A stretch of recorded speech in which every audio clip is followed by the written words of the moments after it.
Fala, meu povo! E aí, como vocês estão? Pessoal, sejam todos bem-vindos mais uma vez a essa aula.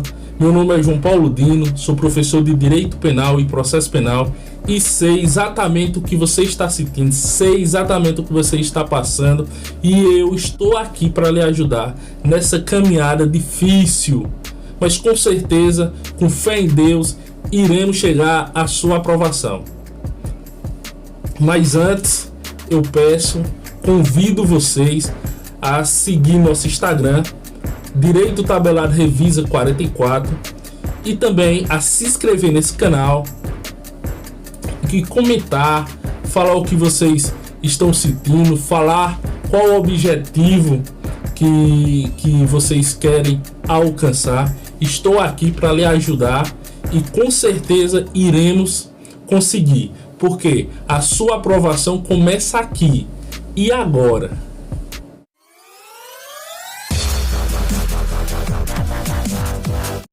Vamos lá, pessoal, mantenha o foco e vamos lá que vai dar tudo certo. Princípios fundamentais do processo penal.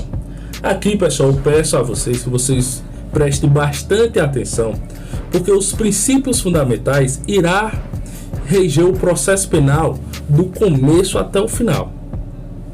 E os princípios fundamentais do processo penal tem seu alicerce na Constituição Federal e alguns tratados internacionais, como por exemplo o Pacto de São José da Costa Rica e dentre outros, ok? Vamos lá. O primeiro princípio é o princípio da inércia. João Paulo do céu, o que significa esse princípio? Princípio da inércia significa o seguinte: diz que o juiz não pode dar início ao processo, pois isso implicaria em violação à sua imparcialidade, já que, ao dar início ao processo, o juiz já dá sinais que irá condenar o réu. Trata-se de uma das materializações da adoção do sistema acusatório, ou seja, a clara separação entre as funções de acusar e julgar. Preste bastante atenção. Tem aula aqui no canal dos sistemas processuais. Tá aí embaixo. Vá lá e assista, que você não tiver relembrando, você não tiver lembrando o que é sistema acusatório. Vou dar uma dica para vocês. Está no artigo 3º-A do Código de Processo Penal, ok? Cuidado de vermelho em seu caderno. Cuidado. Pessoal, nada impede, este princípio não impede que o juiz determine a realização de diligências que entender necessária para a elucidação de questões relevantes para o deslinde do processo. Nada impede que o juiz de ofício mande que polícia vá fazer algumas diligências necessárias para o processo. Como assim, João Paulo? Preste atenção. Por exemplo, tem um rapaz internado que é testemunha-chave de um crime que a polícia não consegue solucionar.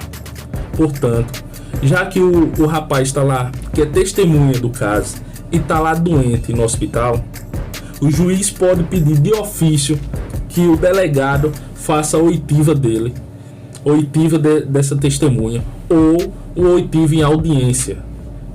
Tá certo? Continuando. Princípio do devido processo legal. Este princípio é o que se pode chamar de base principal do direito processual brasileiro. Este princípio está previsto no artigo 5º, inciso 54 da Constituição Federal, nos seguintes termos. Presta atenção. Ninguém será privado da sua liberdade ou de seus bens sem o devido processo legal. Ninguém, de novo, ninguém será privado da sua liberdade ou de seus bens sem o devido processo legal. E assim, A Constituição estabelece que ninguém poderá sofrer privação de sua liberdade ou dos seus bens sem que haja um processo prévio em que lhe seja assegurado toda a sorte de instrumento de defesa. A obediência ao rito previsto na lei processual é o que se chama de devido processo legal em sentido formal. É dividido em 2 subprincípios. Recapitulando, o princípio do devido processo legal é a base principal do processo penal brasileiro. É dividido em 2 subprincípios, ou seja, o princípio do contraditório e o princípio da ampla defesa. Primeiro, o princípio do contraditório. O que significa isso? Significa que o princípio do contraditório tem como fundamento a própria Constituição Federal, que em seu artigo 5º, inciso 55, diz que aos litigantes em processo judicial ou administrativo e aos acusados em geral são assegurados o contraditório e a ampla defesa, com os meios e recursos a ela inerente. Percebe-se que o referido princípio é integrado por 2 elementos básicos: a ciência ou a informação e a reação ou participação nos atos do processo. Dito de outro modo, preste atenção, o contraditório se manifesta e se aperfeiçoa pela eferição do binômio informação e participação. Já o princípio da ampla defesa também está no artigo 5º, inciso 55, com a seguinte redação: de novo, aos litigantes em processo judicial ou administrativo e o acusado, em geral, são assegurados o contraditório e a ampla defesa, com os meios e recursos a ela inerente. Diz que ao acusado deve ser assegurada a ampla defesa.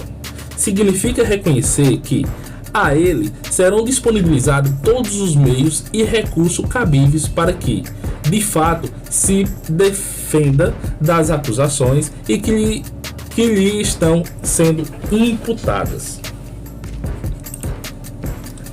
O direito ou a garantia de se defender tem 2 nuances. A primeira, defesa técnica, através de profissional competente, devidamente habilitado, e autodefesa, a possibilidade de defender-se pessoalmente. A defesa técnica, no nosso ordenamento, essa defesa deve ser exercida por um bacharel em direito com competente habilitação na OAB ou por defensor público. Preste atenção, o que diz o artigo 261 do Código de Processo Penal. Diz o seguinte: nenhum acusado, ainda que ausente ou foragido, será processado ou julgado sem defensor. Vejamos o que diz o STF, estabeleceu através de 2 súmulas o seguinte. Primeiro, súmula 523. No processo penal, a falta de defesa constitui nulidade absoluta, mas a sua deficiência só anulará se houver prova de prejuízo ao réu. E já na súmula 708, e também do STF, diz o seguinte: é nulo o julgamento da apelação se, após a manifestação nos autos da renúncia do único defensor, ou o réu não for propriamente intimado para constituir outro. Preste atenção. A súmula 708 diz o seguinte: se tem um advogado o advogado está defendendo A, e esse advogado pede para sair do processo, precisa-se que A constitua um novo advogado para sim o processo continuar andando. Autodefesa, defesa pessoal, defesa material ou genérica são tudo sinônimo, preste atenção. É o mecanismo que garante ao réu o direito de ser ouvido, caso queira falar, e de comparecer aos autos do processo, e de, em alguns casos, poder ele mesmo exercer função técnica.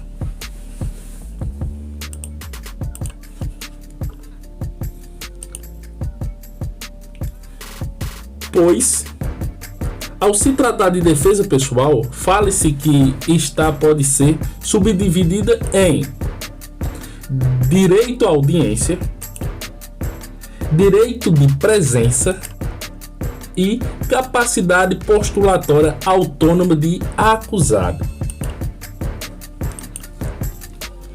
Princípio da obrigatoriedade da fundamentação das decisões judiciais. João Paulo, o que significa esse princípio? Diz o seguinte: este princípio está previsto no artigo 93, inciso 9 da Constituição Federal.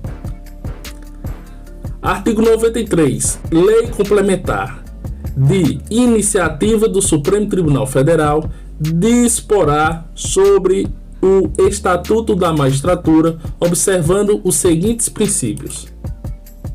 Inciso 9. Todos os julgados dos órgãos do Poder Judiciário serão públicos e fundamentadas todas as decisões sob pena de nulidade, podendo a lei limitar a presença em determinados atos às próprias partes e seus advogados, ou somente a este, em casos nos quais a preservação do direito à intimidade do interessado no sigilo não prejudica o interesse público à informação. É o próprio Constituição que determina que os atos decisórios proferidos pelo juiz sejam fundamentados. Mas cuidado, de vermelho em seu caderno, cuidado! Por quê? A decisão de recebimento da denúncia ou queixa, apesar de possuir forte carga decisória, não precisa de fundamentação complexa. Segundo o STF, entende que isso não fere a Constituição. A fundamentação referida é constitucional. A fundamentação referida é aquela na qual um órgão do judiciário se remete às razões expostas por outro órgão do judiciário. Como assim? Por exemplo, o tribunal, ao julgar uma apelação, mantém a sentença, podendo fundamentar sua decisão referindo-se ao argumento exposto na sentença de primeira instância, sem necessidade de reproduzi-lo no corpo de acórdãos.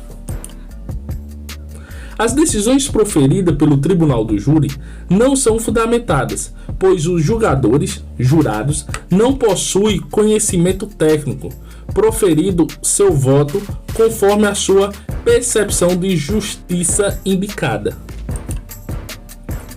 Presunção de inocência. O que significa esse princípio? Está cravado no artigo 5º, inciso 57. Ninguém será considerado culpado até o trânsito em julgado de sentença penal condenatória. Uma regra probatória, regra de julgamento. Deste princípio decorre que o ônus, ou seja, a obrigação da prova, cabe ao acusador, seja um MP na ação penal pública ou o ofendido na ação penal privada, conforme o caso.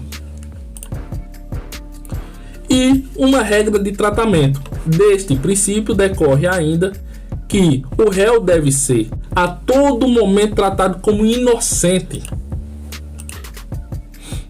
Tanto as regras probatórias e a regra de tratamento são refletidas em duas dimensões. Primeira dimensão, dimensão interna. O agente deve ser tratado dentro do processo como inocente. E dimensão externa. O agente deve ser tratado como inocente fora do processo. Ou seja, o fato de estar sendo processado não pode gerar reflexo negativo na vida do réu. Cuidado! De vermelho em seu caderno, cuidado! Por quê? Preste atenção. A existência de prisão provisória, prisões decretadas no curso do processo, não ofende a presunção de inocência. Como assim? Está sendo investigado e dá sinais que vai fugir. O juiz, a pedido do MP, pede um mandato de prisão. Vai lá a polícia e prende A. É justamente nesse caso. A existência de prisão provisória no curso do processo não ofende a presunção de inocência. Ok? Continuando. Processos criminais em curso, inquérito policiais em face do acusado, não, negativa da minha palavra, não pode ser considerado maus antecedentes e nem circunstâncias judiciais desfavoráveis. Súmula 444 do STJ. Vamos lá. Respira fundo. Não se exige sentença transitada em julgado pelo novo crime para que o condenado sofra regressão de regime pela prática de novo crime. E por último, não se exige sentença transitada em julgado pelo novo crime para que haja revogação de suspensão condicional do processo. Aqui são os SUSIs. Iremos estudar em direito penal e também mais na frente no direito processual penal também. Princípio da publicidade. O que significa esse princípio? Está no artigo 5º, inciso 60 da Constituição, que diz: a lei só poderá restringir a publicidade dos atos processuais quando a defesa da intimidade ou interesse social os exigirem. Artigo também, o artigo 99, inciso 9, que também já foi mencionado, traz essa publicidade e também a fundamentação do juiz. Mas cuidado, preste atenção, de vermelho em seu caderno, cuidado. Essa publicidade não é absoluta, podendo sofrer restrições quando a intimidade das partes ou o interesse público exigir. Publicidade restrita. Essa publicidade jamais poderá ser restrita às partes e suas procuradores. Como assim, João Paulo? Como assim? Preste atenção.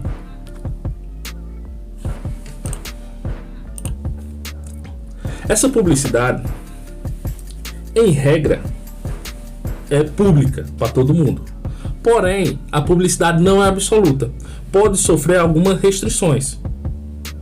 Em algum caso, por exemplo, de bem de família ou relações sexuais de menores, essa publicidade pode ser restrita. Porém, jamais, não pode, em hipótese alguma, pode ser para os seus procuradores ou para as partes, advogado, MP, juiz, testemunha. Jamais, ok? Pega o PIREX. Continuando. Princípio da isonomia processual. O princípio da isonomia processual decorre do princípio da isonomia genericamente considerada, segundo o qual as pessoas só são iguais perante a lei, sendo vedadas práticas discriminatórias.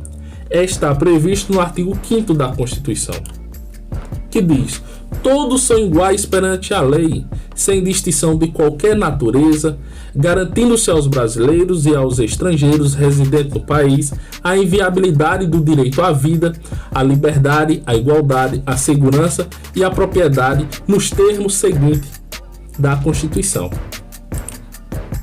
Princípio do duplo grau de jurisdição.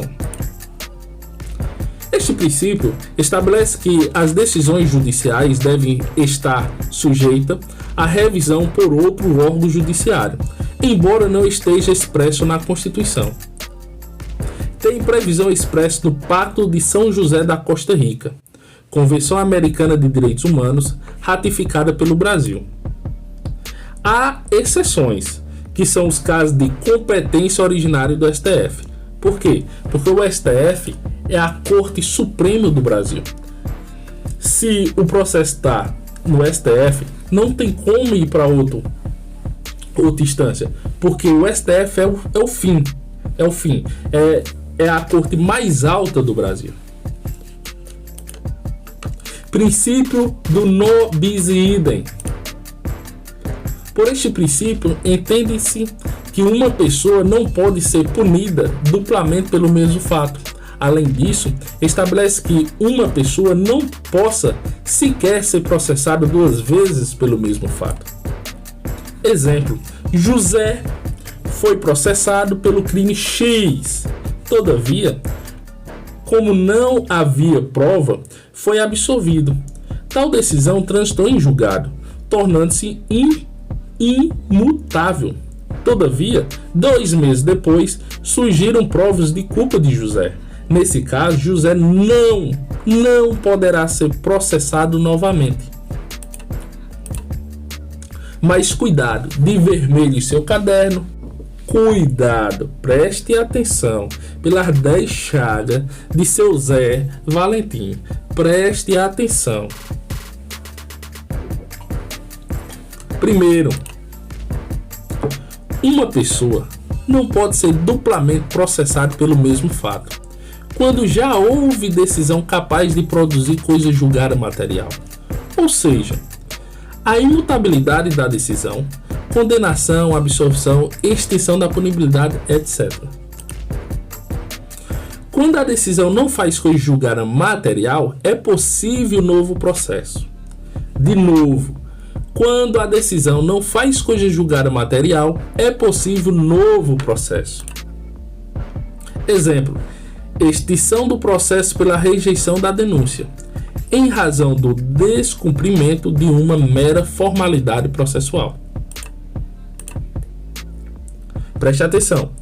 Recapitulando: o princípio do non bis idem, vedação à dupla condenação pelo mesmo fato, vedação ao duplo processo pelo mesmo fato e vedação à dupla consideração do mesmo fato ou condição ou circunstância na dosimetria da pena, que iremos estudar logo em nome de Jesus. Verdade real. Princípio da verdade real. A busca da verdade real, material ou substancial, enquanto princípio, não encontra substrato normativo expresso e específico. É muito mais fruto do sistema de regras e princípios e outros que informem o processo penal. Quando se fala nesse princípio, a questão é que se coloca diz respeito à posição e atuação do Estado no que se refere à reconstrução dos fatos e produção das provas. Tem a ver com a maneira de adquirir o material probatório para o processo. A ideia é a de que o processo penal não pode admitir ou se contentar apenas com a verdade processualizada, mas deve almejar que os autos sejam o melhor espelho possível em relação ao fato ocorrido no mundo da vida. Inadmissibilidade das provas ilícitas, importantíssimo. Preste atenção aqui. Está no artigo 5º, inciso 56. São inadmissíveis no processo as provas obtidas por meio ilícito. E também está no artigo 157 do Código de Processo Penal, que diz: são inadmissíveis, devendo ser desentranhado do processo, as provas ilícitas, assim entendida as obtidas em violação às normas constitucionais ou legais. Parágrafo 1º. São também inadmissíveis as provas derivadas da ilícita, salvo quando não é evidenciado o nexo de casualidade entre uma e outra, ou quando, se derivada, puderem ser obtida por uma fonte independente das primárias. Juiz natural. Princípio do juiz natural. Artigo 5º, nos seguintes termos. Inciso 37 da Constituição. Não haverá juízo ou tribunal de exceção. Inciso 53. Ninguém será processado e nem sentenciado, senão pela autoridade competente.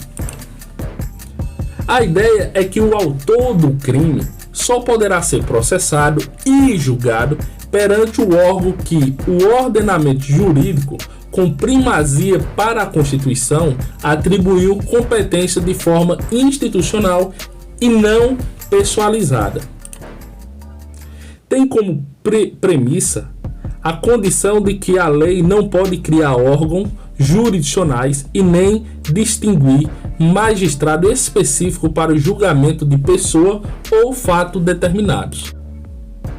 Deve haver regras obtidas de atribuição de competências jurisdicionais, valendo-se pela imparcialidade e independência do órgão julgador. Princípio do contra a autoincriminação.